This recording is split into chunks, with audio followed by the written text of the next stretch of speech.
پہلی سٹیج پہ اگر مل جائے, دوسری سٹیج پہ مل جائے تو یہ قابل علاج ہے. اگر یہ پراسٹیٹ کے ساتھ دوسری چیزوں کو متاثر کرتا ہے, جیسے مثانے کو ٹچ کر گیا یا پیچھے ریکٹم کی طرف چلا گیا, تو پھر ہمیں اس کا علاج تھوڑا سا مشکل ہو جاتا ہے.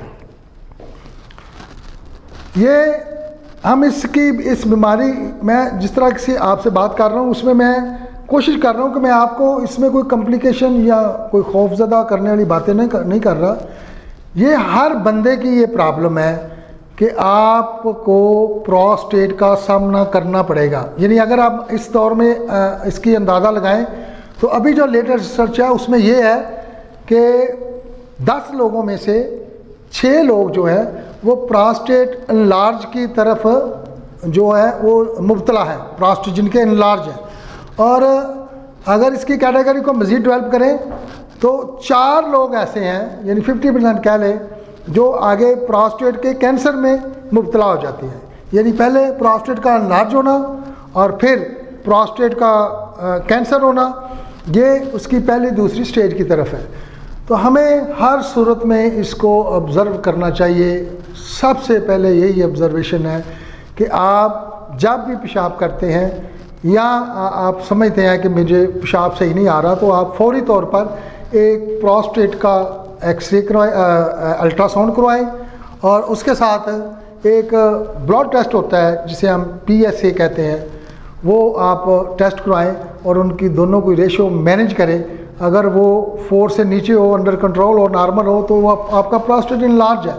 لیکن اگر آپ کا PSA بڑھ جاتا ہے تو اس کا مطلب ہے کہ ہم جو ہے کینسر کی طرف رجوع کر رہے ہیں.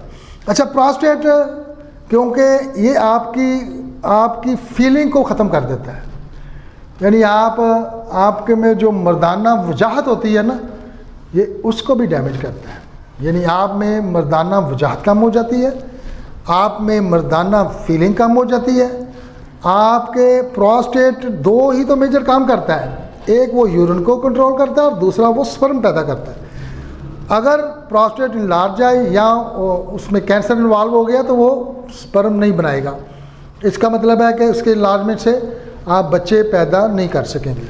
اس لیے یہ ہے تو بالکل چھوٹی سی ایک پرابلم, ایک چھوٹا سا ایشو ہے. اس کو اس وقت تک ہم لوگ نہیں اس کی طرف توجہ دیتے جب تک اس کی شدت والی سمٹم شروع نہیں ہو جاتے.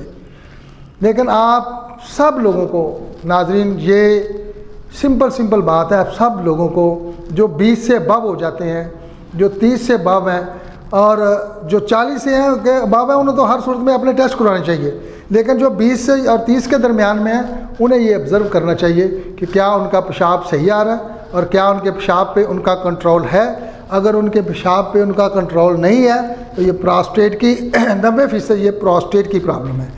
تو لہذا ہم آج کے اس پروگرام کے حوالے سے آپ کو یہی صرف آگاہ کرنا چاہتے ہیں کہ بیماری کوئی بھی ہو وہ قابل علاج ہے, لیکن جب ہم اس سے لاپرواہی کا مظاہرہ کرتے ہیں تو وہ قابل علاج نہیں رہ جاتی. اس لیے وقت سے پہلے آپ نے 2 کام کرنے ہیں. ایک تو 40 سے ابو والے جتنے لوگ ہیں وہ ہر صورت میں ہر 6 ماہ بعد اپنا پراسٹیٹ کا ٹیسٹ کروایا کریں, اور اس کے ساتھ ایکسرسائز بہت ضروری ہے.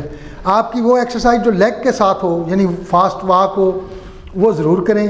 یوگا ایکسرسائز کریں, لیگز کی زیادہ یوگا ایکسرسائز کریں, اور گرم پانی میں آپ سہانا سٹیم یہ باتھ یہ لیں. سٹیم باتھ بہت اچھا ہے. جن کے پراسٹیٹ انلارج ہیں ان کے لیے سٹیم باتھ بہت اچھا ہے, وہ جتنا بھی لے سکیں.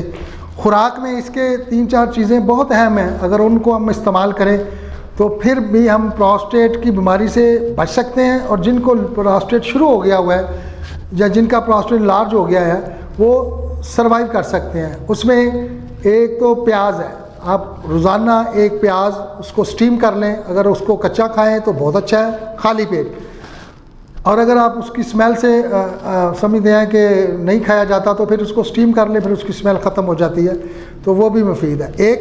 دوسرا ٹماٹر بہت اچھا ہے, وہ اس کو بھی سٹیم کر کے آپ کھائیں, کیونکہ وہ کچا ٹماٹر نہیں ٹھیک رہے گا کسی بھی حالت میں. اور اس کے علاوہ کلونجی بہت اچھی ہے, وہ تھوڑی سی استعمال کریں. ہلدی بہت اچھی ہے، وہ آپ دودھ میں صبح کے ٹائم خالی پیٹ اس کو استعمال کریں۔ جن کو پراسٹیٹ کینسر ہے ان کے لیے ہلدی جو ہے وہ 1 چمچ ہلدی نیم گرم دودھ کے ساتھ صبح دوپہر شام استعمال کرتے ہیں تو ان کو اس سے بہت سا فائدہ ہو سکتا ہے۔